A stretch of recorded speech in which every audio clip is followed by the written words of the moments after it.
Are you looking to level up your author business? Are you pounding your head against a wall, wondering what your next step should be? Then join me, Daniel Wilcox. And me, Sacha Black, as we haul ass each week in a bid to level up. Level up! Come along for the ride as we delve deep into the business of writing, Craft, entrepreneurship, and every level of the author journey. This is the Next Level Author Podcast. Hello Achievers! Welcome to episode 28 of the Next Level Author Podcast, a podcast where we hold each other to account and track our step-by-step progress as we level up our author business. My name's Daniel Wilcox, and here with me every week is... the angel, Sacha fucking Black. And why are you an angel, Sacha? Because, Daniel, I fucked up last week, didn't I? And now I look like a fucking angel instead of the queen of villains. So thank you for this mortification right now. Because I didn't even dress as an angel, as a queen, as a kid, for activity. I'm so happy right now. So for people listening on the podcast, I highly recommend going over to YouTube because it is Sasha's forfeit this week. And we did have a slew of amazing suggestions for different things that we could do to Sacha on the Facebook group. You beat them all. There was the cinnamon challenge. There was cooking me a lovely meal. There was wearing pretty pink dresses. And that one was the catalyst, I think, that sent me into sending Sacha a fairy halo and some angel wings, which she's very sportingly wearing right now. But that is not all that the challenge contains, because I have just sent you something over Facebook Messenger that you have to say word for word to the camera, and we will go from there, because I think this is quite similar to what you did to me last time. Oh, wow. Over to you, Sacha Black. Oh. Thing is, she was prepared for the wings and the halo. She did not know this was coming.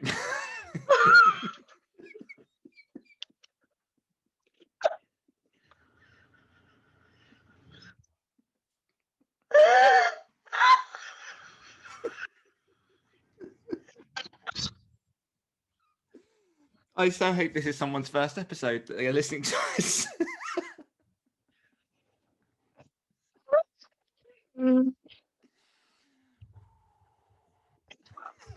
Oh, you're gonna be so shit.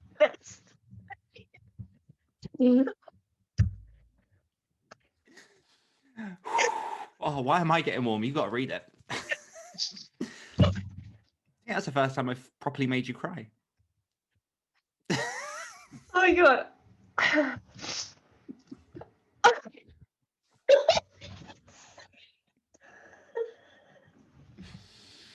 steamed up my glasses.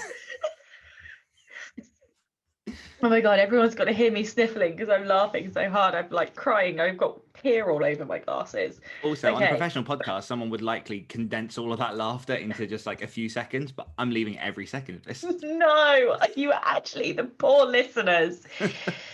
Okay.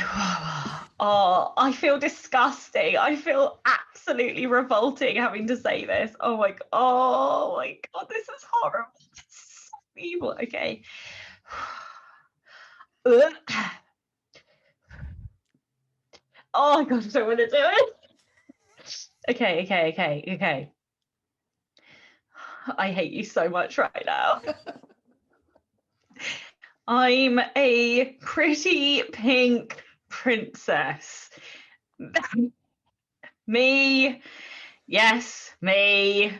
I'm a pretty pink princess. You bastard. I may trick the world into thinking I'm heartless and dead inside. I am. When really the truth is you're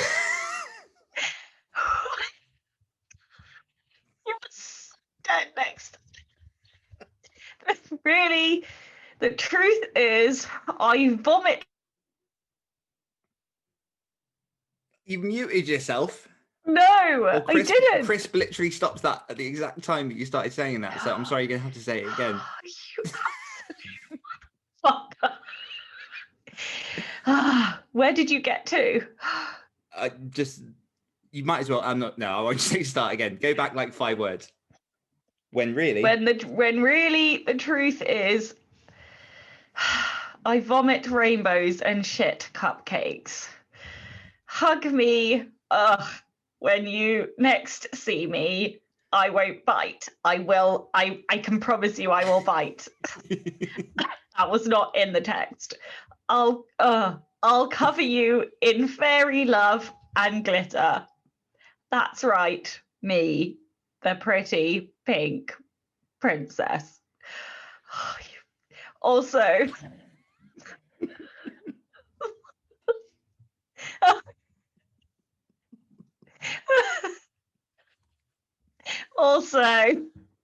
oh God, Dan is the greatest person I have ever met, and I've met Gandhi. Hey, thank you, Sasha. That was wonderful. Oh, you had better hope you never fail, sunshine. I will also allow you, if you choose, to remove your wings and halo now, because I feel like that was quite good, fine. Fuck you. To people who are discovering this podcast for the first time this week, this is kind of the point of the podcast, is we're holding each other to account. So Sasha did unfortunately fail one of her tasks last week, and this is the punishment. I've been there. I listened to my forfeit this morning, which, I'm scared for the next one, but you ought to be.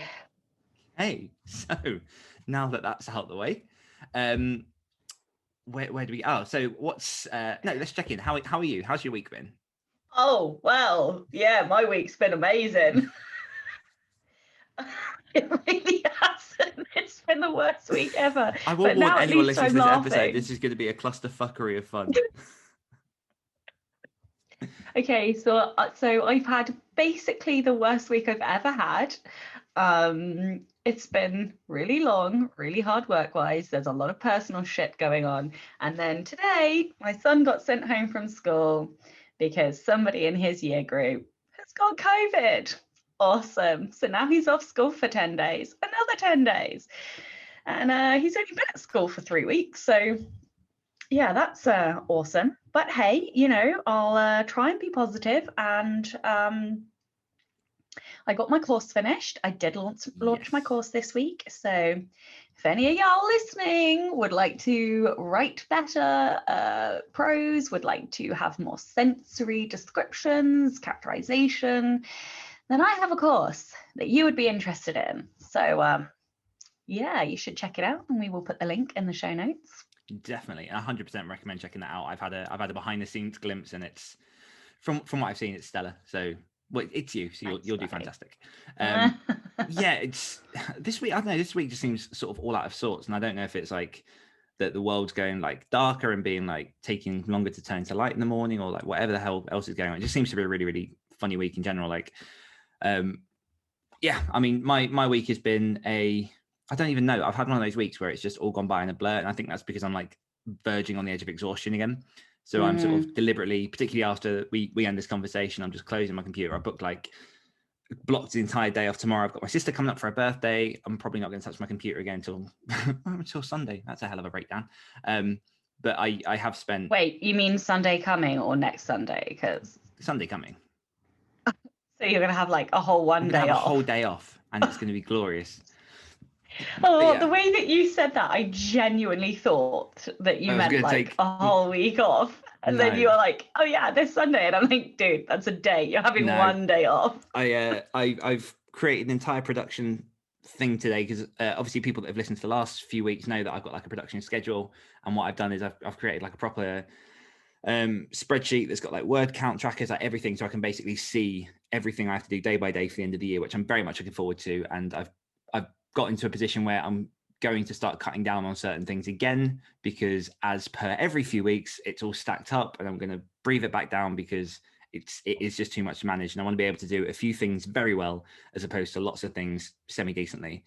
I have also opened up the boot camp this week. So that was one of my tasks, was to get that website up and running. And I'm really, really happy with it. And I'm really excited for the service that I'm offering. For people that don't know, it will be every Tuesday and Thursday during the entire month of November. I'll be doing a NaNoWriMo boot camp. So that will be for an hour and a half NaNoWriMo. Yeah, right. For for an hour and a half on a Tuesday, for an hour and a half on a Thursday, people will be able to jump onto Zoom sprints with me. You'll have the option to get like daily messages that go straight to your phone to pep you up, to drag you through to the finish line, because only I didn't know this stat until this week, but only 15% of people ever actually get to the end of NaNoWriMo, which is quite considerable considering obviously the amount of people that take part. So if you want to be a finisher, then go over to www.danielwilcox.com/bootcamp. And what I have done for people who, because I had a bit of feedback from people this week saying that the times didn't quite match with the different time zones and stuff. So what I've done is I've actually now opened up 2 groups. So one group will be at 11 a.m. until 12:30 midday. I never remember if that's PM or AM. I think PM. GMT. UK GMT, and then the evenings will be 8 until 9:30 PM GMT. So there'll be 2 sort of different time zones for people who might be able to catch one or the other. But yeah, just I'll drop a link in the show notes, but check that out.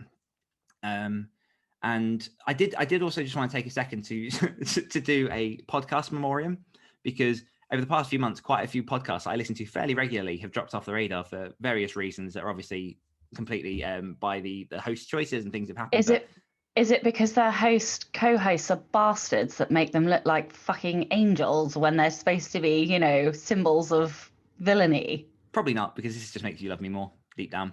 I mean, does it? Does it though? Because you wish that you could do this to me. Oh, I am going to have very sweet dreams about what's going to come for you. Game on. But yeah, so I mean, I don't listen to loads of podcasts, but I normally have like a set schedule of like, I get excited that a Monday will hit and Creative Pen came out, and then Wednesday was like Right as Well, and like when the big gay author podcast moves to there, I listen to that as well. Thursday's Career Author, Fridays blah blah blah. For people who haven't listened yet, the Career Author is moving into Writers Inc., which means the Career Author isn't going to go anymore, which will be something that I'll miss, but totally get the reason that the guys are doing it, and it's kind of, it all makes sense, which is fantastic. Right as Well is obviously gone, and so is the big gay author podcast is now on hiatus as well. So I just wanted to shout out to those and say that I love y'all. You'll be missed. And if anyone's got any suggestions for good ones, good podcasts that can fill those days specifically, because I like to have certain weirdly, I'm not a routine guy, but I like to have certain podcasts on certain days, or I like to like wake up expecting something. So throw them over. What's one thing that Sasha Back has enjoyed this week? Not looking like an angel, I would say. What would I say? There's Addie LaRue. The Invisible Life of Addie LaRue is what I would say. It came out, I think, on maybe like Monday or Tuesday. It's by Victoria Schwab, or V.E. Schwab, I think is the pen name. And yeah, I've started reading it and it's phenomenal. And I have gone back to my old school ways of analysing and deconstructing as I read, and I feel like it's the only thing that has filled my well this week, and the only thing that has brought me joy really. That sounds terrible, but you know, I've done a lot of really hard work that isn't word creation, and I am missing the word creation. So yes, Addie LaRue. How about you, buddy? You've been an absolute soldier this week. I will just say that as well. Like I know I can't really talk about all of the things that are going on, and like this has been a week. Mm-hmm. So think of your busiest day and times it by 10. And then add a lot of emotional strain on top. Mm-hmm. My thing that I've enjoyed this week is David Attenborough's A Life on Our Planet, and I don't really want to say too much about this. All I want to do is just urge people to watch it, because I think not only is it fantastically structured in terms of the narrative and the way that they bring all the components together is just really, really well done in sort of such an inspiring way, but it's the premise behind it is the fact that David Attenborough is now 93. He's been filming wildlife stuff since 1954. He's been on this planet for almost a century, and he talks a lot about sort of the changing climate, things that he's seen firsthand, all the different documentaries he's done, all the different changes in wildlife, in the oceans, and all that kind of stuff. And it's essentially his witness statement on what he wants to say about the world before he leaves, because being honest, he's quite old, so we don't know how much longer he's going to be around. But it's just a very, very powerful documentary, and within it is a lot of very, very eye-opening stuff that I think a lot of people should at least be aware of, even if, you know, it's not really something that interests you. I think it's something that affects us all, because the one thing that they do go into is what the current projections are for the next like 100 years of humanity and how that's going to look. And I think there are some very, very eye-opening parts of that yeah, it's worth checking out. So that's my suggestion.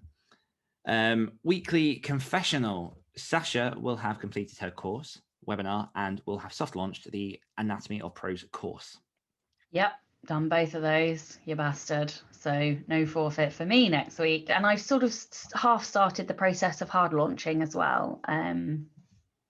So yeah, I mean, I'm not going to go nuts with the launch. I'm just going to put it out there, and then I'm going to do another course and I'm going to put that out there too. And you know, if people are interested in developing their craft, then hopefully they'll pop on over. And if not, I will just keep doing my thing. You're a thing.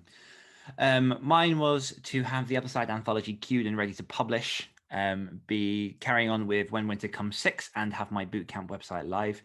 The Other Side anthology is queued up, and I'm currently waiting for all the platforms to actually populate with the actual product. So I'm on, at the minute, it's on Kobo for pre-order, it's on Barnes and Noble for pre-order, it's on Amazon ebook for pre-order, and a few others that it's kind of going through. Still chipping away when winter comes. I'm going to get a big chunk of that done next week. That'll be one of my tasks for this week. And then, yeah, bootcamp is live. So again, the link's in the show notes for anyone that wants to check that out. That is a shame that you completed all of your tasks, Danielson. Such a shame. Such a shame. Each week we hold each other to account. Yes, as we track our step-by-step progress towards utter fucking annihilation. Okay, comments. So last week's question was, what have you learned about selling yourself? Okie dokie. So lots of comments about the new graphics and imagery. So well done, Dan, for picking a photo where I don't look like a fucking angel. Okay, so Faye said, be a whore, but not a slutty whore, a classy one. Joking. I have no idea how to sell myself. I absolutely wet myself at that. Love it. Yeah. Also, I love how many like whore and slut comments there were. My darker side. I was like proper cackling this week. So Tom Fowler said, be a high-class escort, not a streetwalker. Really, though, you've got to sell yourself to have a shot as a writer. No one else will do it for you. Couldn't agree more. Eloise said, I've learnt that my skin actually crawls off my bones and finds a quiet place to die when I try and sell myself. On the upside, I'm happy to market you or anyone else. My skin is okay with that. And I think that's something we all feel, really. I know that I find it a lot easier to market friends than I do myself. You can tell she's a writer as well. Okay, so Andrew said, I can't sell myself, but on a side note, but on a side note, how hot do you look there? Well, thank you, darling. Thank you. Okay, let's have a look. What else? Elise said, I have learned that I'm rubbish at it, but I am willing to keep learning. Laura Kendrick said, I don't struggle selling something if I'm passionate about it. If I'm really excited about an idea, I have no problem talking about it and stuff. But myself, as a person, I really struggle with that. That's a big one for me. Yeah. You have to believe in your product. You can't just peddle crap.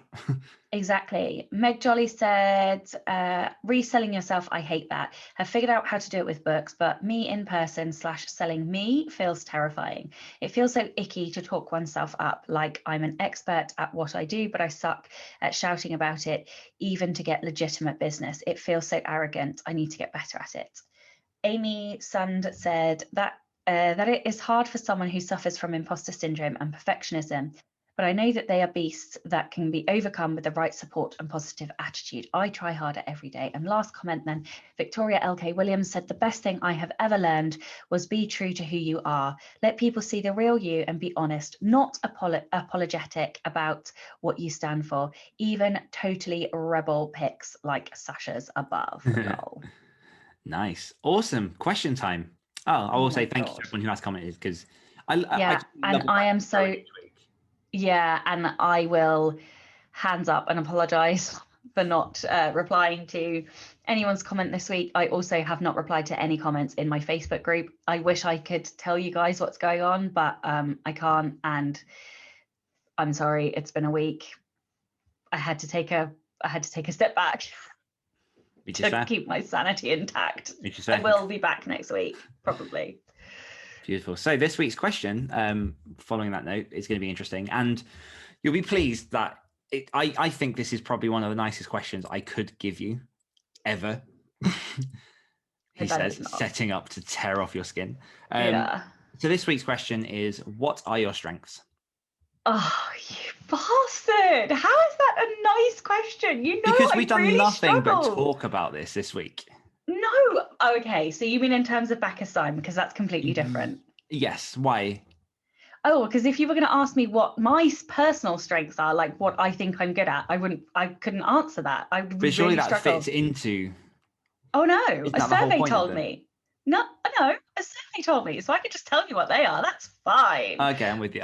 Yeah. Yeah, no, but like if I have to actually think of stuff that I'm good at, then I'd really struggle to tell you what I'm actually good at. Okay, so I have to open the document in order to be able to do this. So for those who don't know, what Dan is talking about is Becca Syme, her whole quitcast, Becca Nation, Better Faster Academy. Better Faster Academy, thank you. And the purpose of it is so essentially the principle is you can try and improve your weaknesses, but if you try and improve your strengths instead, you will 10x your productivity and your effectiveness. So they did scientific studies on reading speed, and they grouped people. So you had a group of people whose natural reading speed was like 100 words per minute, 150 words per minute, something like that. And then you had a group of people whose natural reading speed was 350 words per minute. And then what they did was they taught people and they trained them and gave them training in how to read faster. Now, the people who were naturally not great at reading, they improved their 150 words per minute speed to like 300 words per minute speed. The ones who started at 350 words per minute 10x'd their reading speed and were reading at 3,000 words per minute, right? I know it's like unfathomable to me that I'm like down at the 100. So, well, I read a page in a minute, so I don't know what that counts at. I don't know how many words that is, but it takes me about a minute to read one. And normally about 250 words. Okay, so I'm somewhere in the middle of that naturally. Anyway, but that's not the point. The point is the people who are gifted already naturally with reading, instead of just doubling their reading speed, they 10x'd their reading speed. So Becca's Academy uses the Clifton Strengths Test. It's also called Gallup. It's had a very variety of names. And it's much in the same vein as Myers-Briggs, for anybody who knows what Myers-Briggs is, their psychological personality test. But this one focuses specifically on what your strengths are. Now, there's 34 of these strengths, and they are listed in order. And essentially what you're supposed to do is, rather than trying to fix things that you're weak at, you are supposed to put all of your time and effort into strengthening the things you are already excellent at. So your top 5, although lots of people focus on their top 10 because you can still get some really good gains from your second 5. Have you had your full report? Not yet. Okay. Annoyingly. So right. So I will say I am about to take Becca's course, the Strengths for Writers course, which starts in a couple of weeks. So I am still at the denial stage of I mean, some of them I completely agree with, but in order, my strengths are from 10 is self-assurance, 9 is input, 8 is focus, 7 is command, 6 is activator, 5, so we're getting into my top 5 now, is significance, 4 is learner, 3 is strategic, 2 is achiever, and number 1, you bastard, is competition. Now, the problem is not everybody's going to know what these mean. So I feel like I ought to explain like just briefly. So competition means people exceptionally talented in the competition theme. Well, see, this They strive to win first place and revel in like contests and competing and, you know, winning essentially, which I hate. I think it makes me sound like an arsehole, but I'm not an arsehole, I swear. Well, actually, I can be an arsehole. We've had an episode on this. Competition could be good. Like there is a good form of competition. Yeah. Okay, so number 2 achiever is people exceptionally talented in the achiever theme work hard and possess a great deal of stamina. They take immense satisfaction in being busy and productive. Don't know who that sounds like. Okay, so number 3 strategic is people exceptionally talented in the strategic theme create alternative ways to proceed. Faced with any given scenario, they can quickly spot the relevant patterns and issues, which I definitely do. And I do that for you sometimes as well, I think. Mm-hmm. Then learner, people exceptionally talented in the learner theme have a great desire to learn and want to continuously improve. The process of learning rather than the outcome excites. So the process of learning rather than the outcome excites them. And this is so true. And this is like one of the revelations I've had this week, and why I mentioned Addie LaRue. One of the things that I have not been doing is inputting to myself. And the way that I input best, or the way that I love learning, and therefore it, like when I learn, I think it then helps my strategic and my achiever, because the input process of learning then helps me to create patterns and all these connections, which I then create, and then I'm able to write books and do courses and help other people by the things that I've learned.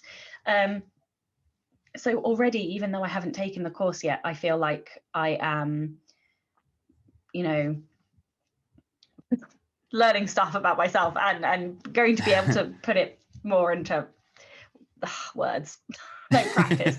Anyway, and then significance. People exceptionally talented in the significance theme want to make a big impact. They are independent and prioritize projects based on how much influence they will have on their organization or people around them. I think in some respects that's probably quite true, because I do like to really help people. And, you know, that's why I do a lot of the nonfiction stuff, is to give back to the community where I was helped along the way. You know, I was helped, hands up. I definitely had a stack load of help from people who have already been there and done that. And I'm super, super grateful to them. And therefore, that's why I put so much of my time into like making a difference for other people. So yeah, they're my top 5. What are yours? So what have you specifically learned this week about those strengths that you are applying into your business? I know you mentioned there about obviously the input stuff, but why? Because obviously you've been speaking to me a lot about this kind of thing over the past week or two, and there are other people within the circle, shout out to Caitlin and Chris, who speak in this alien language as well. And I only got drawn into it. Well, I say drawn into it, like I am always curious about this stuff, and like, particularly if it seems accurate, I really like to get involved and see how it can help improve. So I did do my test yesterday, but what would you say are the key benefits that somebody might gain from doing this themselves? And I will add as well, we're not in any way sponsored by any of this stuff. Like we're not getting sort of paid to advertise any of this. It's just genuinely something that we found very, very useful. So I think it's hard without having taken her course to know exactly what I will come out with. But everybody that I have spoken to has come out feeling like feeling empowered to be their best selves. And so they may change or tweak some of their processes in order to be more effective and efficient at what they're doing. So, and that might not be getting out 10,000 words a day. It might be that they don't do that, but they do have other strands to their business, or they do other things that enable them to get it right first time, you know, or whatever. I don't know. I'm really curious to see what she does with me and competition, because at the moment I am in hard denial about the fact that is my number one. Like I really am struggling to accept that, because I even said to Chloe, my wife, like for those who don't know, Chloe's my wife. I said to her like, oh, you know, like, am I competitive? And she just fucking snorted at me, like it's like complete indignant, like, of course. And I was like, wait, really? Like, I know we've had a podcast on competition, and I know that like I am competitive in certain situations, but like my number one strength, like really, I don't know. Anyway, so what I think that people will get out of it are, especially if you go and watch her quitcast.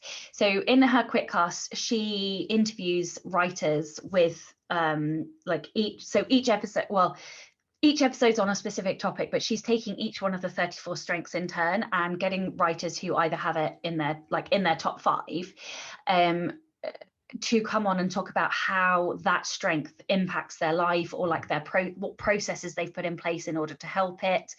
And so, yeah, I've had loads of ideas already just from watching the quitcasts about how I can change and adapt. And like even things like so today, for example, I was under intense stress. And so like the achiever in me, which is my number 2, was needed to get something done for work, but my number 6 is activator, and that's somebody who just needs to like they have to turn thoughts into action.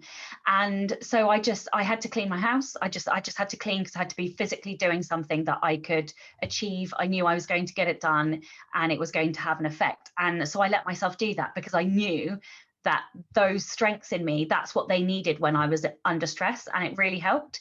And then instead of saying, oh, I'm going to do a massive task, all I allowed my achiever to do was one task, but it was small, and it was just to create a 2.5-minute video. That's it.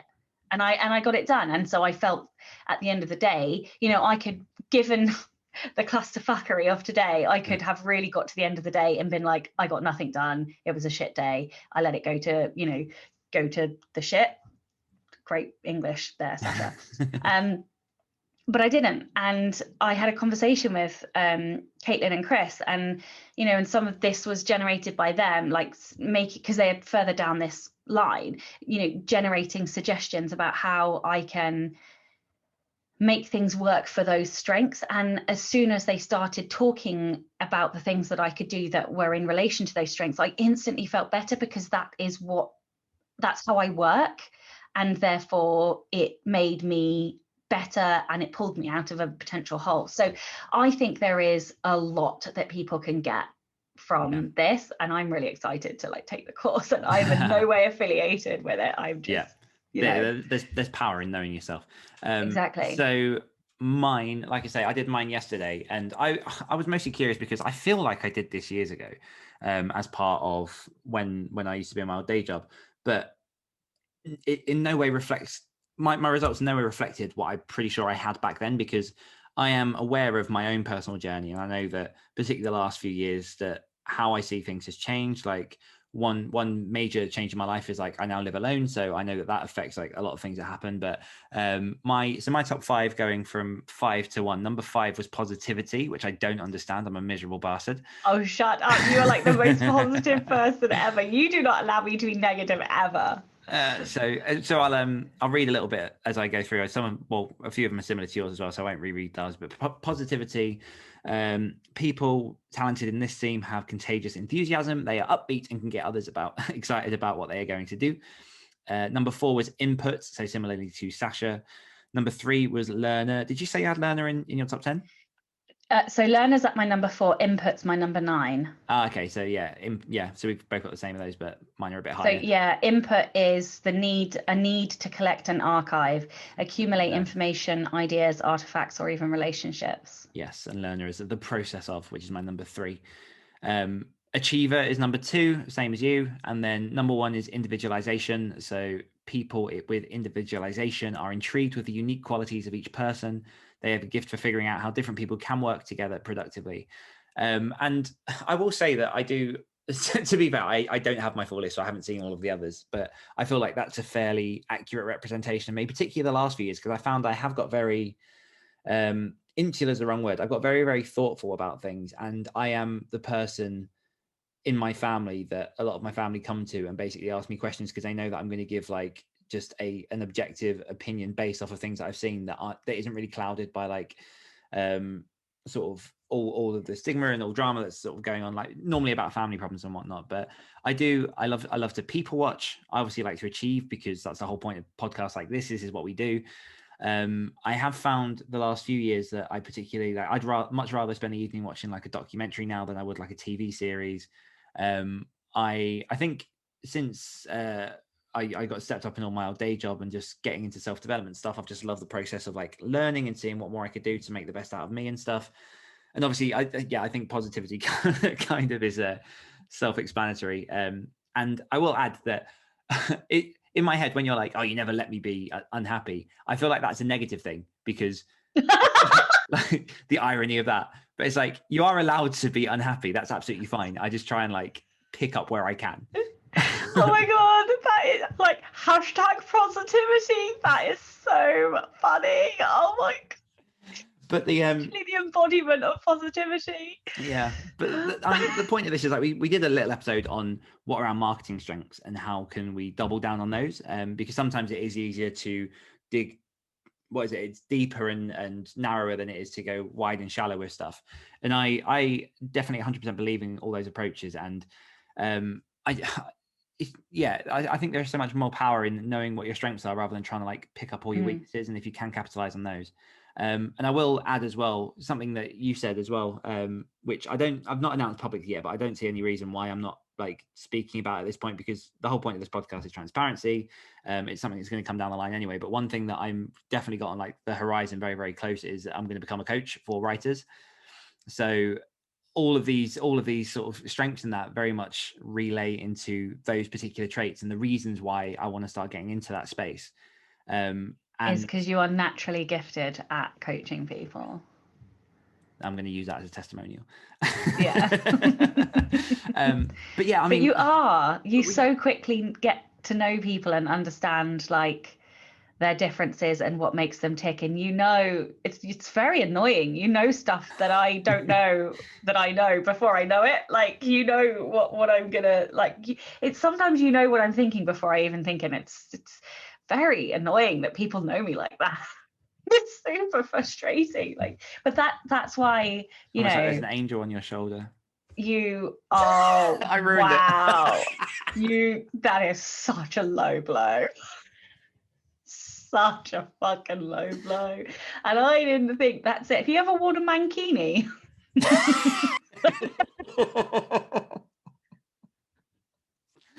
NSFW. Oh god. Yeah. But bringing this back, yeah, I think one thing that's very, very much resonated with me over the last couple of months is people who have listened to my interview on the Great Writer Share with Jenny Nash, who is the book coach behind Author Accelerator. I absolutely just fell down the well of her and everything she's working on. And one massive realization that I had was in starting Devil's Rock Publishing. In my head, I'm going, oh, I've started this publishing company to publish horror authors and to get more horror out there to the readers. But when I actually sat down and thought about it, the real reason I've done it is because I want to raise authors' voices specifically. So it's, for me, the whole point of publishing and being a publisher in that sense is to give light to authors who haven't had that opportunity, and to bring in people who might not have been published in other ways, and to like I'll give a positive experience to writers. So a lot of that is a lot more about me wanting to give something back to the community of writers as opposed to me wanting to give it to readers. And that's not to say that I don't love the people that read my book, and it's not to say I'm not going to write fiction, because I still very much am. But I think there's just definitely, because of a lot of things that have happened over the last few months, because of things like this, there's definitely a lot of stuff where I'm thinking, yeah, I do want to offer value to authors, because I find that I'm at my best when I can work closely with people and have like a positive impact. So that's the direction that I'm heading. Hashtag positivity.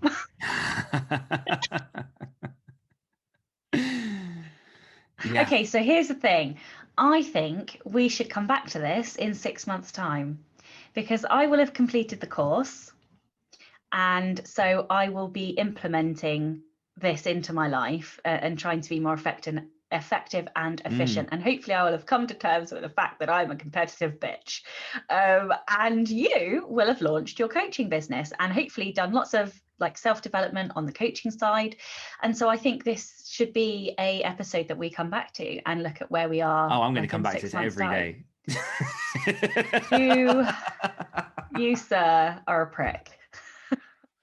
I'm going to go through like, which episode was it? And I'm just going to be like, hello, welcome to the and that's just going to be the intro. That's just like, okay, that's where we are. Yes, perhaps not quite the physicals of this episode will be revisited in 6 months' time. Yeah. No, but I totally agree with the sentiment. Yeah, I think it would be an interesting one to come back to. And with that, I guess the question that we're going to ask everyone is, what are your strengths? And I don't think that has to apply necessarily to everyone with Clifton. Just literally tell us what it is you're fantastic at, why you think you're that good at what you do, and we'll go from there. Okay, how are you leveling? Oh wait, this is your turn this week. How are you leveling up your author business, Sasha? I don't know. I'm gonna survive this week, I think. What am I gonna do this week? Can you go first? Yeah, so I'm gonna reach over the halfway mark of When Winter Comes, episode 6, and basically just push on with my production schedule. I do have 15,000 words of another project that I need to write as well, so it's going to be a heavy word week this week. Okay, so I'm going to survive, and I am going to work on so I've got 2 speaking gigs coming up, and so I need to work on at least one of them. Yeah. Done. That I can't commit. That's it. No, I'm going to that's fine. work on my speaking gig stuff, and I'm just going to be as vague as that because I just don't know how much time I'm going to have in the next week to do any work at all. Perfect. Cool. And thank you everyone for joining us. Thank you, Sasha, for this isn't a joke. Thank you for being very, very gracious in punishment. You've taken it like a real champ. So that's that positivity. You, sir, need to watch your back. And we will see you next week. Bye. Hungry for more? If you enjoyed this podcast, you can hear more of my angelic accent and Dan's dulcet tones on our other podcasts. For more of me, check out the Great Writers Share podcast. For more of me, listen to the Rebel Author podcast. We'll be back next week holding each other to account as Dan and Sasha become next level authors. Give me a peppier smile. I should be Maleficent, bitch.